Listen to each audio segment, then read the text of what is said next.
Okay, so let's talk about Sa-Qorravië Stellar Lines. And I want you to just forget everything you think you know about air travel, or, well, space travel, because this isn't just about getting from point A to point B. Here, every single journey is treated like a profound, sacred ritual. It's a ceremony that unfolds among the stars, where how you travel is every bit as important as where you're going. This right here is the airline's whole philosophy, all wrapped up in one phrase. Tilana vilora koraviene ahabasa. What does it mean? It translates to, with sacred voice we soar, with star paths we carry grace. I mean, come on, that's not just a tagline, is it? It's a promise. It sets this incredibly mystical, elegant tone for the whole experience. This is the bedrock of the entire ceremony. So, here's what's on our itinerary today. We're going to learn the language of this journey, figure out how to choose a sacred route, walk through the boarding ceremony, and even get a little taste of the incredible food they serve. Think of this as your personal travel guide for a trip that's truly one of a kind. All right, first things first. Before we can really jump into this experience, you have to understand the language. It's absolutely key. Every title, every role has this deep poetic meaning that completely shapes the journey. And it all starts with the name itself, Sa-Qorravië. It means path of the stars. Right away, that tells you everything. We're not talking about boring old commercial flight paths. We're talking about sacred threads woven right through the cosmos. And if you're flying with them, that makes you a Qorravië Nalaya, a star path traveler. See? You're not just a passenger or a ticket holder. It's an actual identity, acknowledging your part in this sacred journey. So yeah, welcome aboard, Star Path Traveler. The crew members, they're not just staff. They are the Qorravië Flora, or attendants of the Star Path.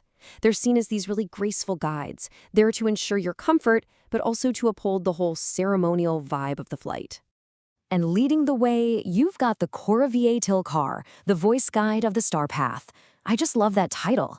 It perfectly captures the captain's role. They're not just a pilot, they are a commanding, guiding presence, using their voice and their skill to navigate these sacred routes. Okay, so now that we've got the vocabulary down, it's time to actually choose our flight. And with Sa-Qorravië, picking a route isn't just about where you want to go, it's about choosing your intention for the journey. Just take a look at how these routes are described. You're not just booking a flight to Filari Orbital. No, you're embarking on the Peace to Sweetness route, which is basically a wellness retreat. Or look at SQ404. It's not just a trip, it's a pilgrimage called the Morning Flame to Star Path. The destination you choose is actually the first step in the ritual itself. With our route chosen, we finally arrive at the gate. And the boarding process? It isn't that chaotic rush you're probably used to. It's a calm, welcoming ceremony, all designed to set the perfect tone for the voyage ahead. So imagine you're standing there and you hear this over the comms. It's the boarding announcement in its native Arreqqana. And even if you don't understand a single word, the sound of it is meant to be calming. It feels more like an invitation than an instruction. And here's the beautiful translation. Did you notice how it uses the words we just learned? The Qorravië Tilkar, Captain Varen, is guiding you with the sacred voice. It's a blessing, really. It's a welcome that reinforces the purpose of your trip from the very first moment. Once we're on board and settled in, the ceremony just keeps going.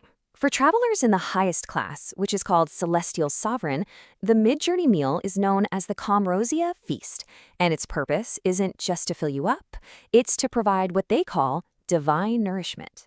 So this feast has 3 courses, and each one is packed with symbolic meaning.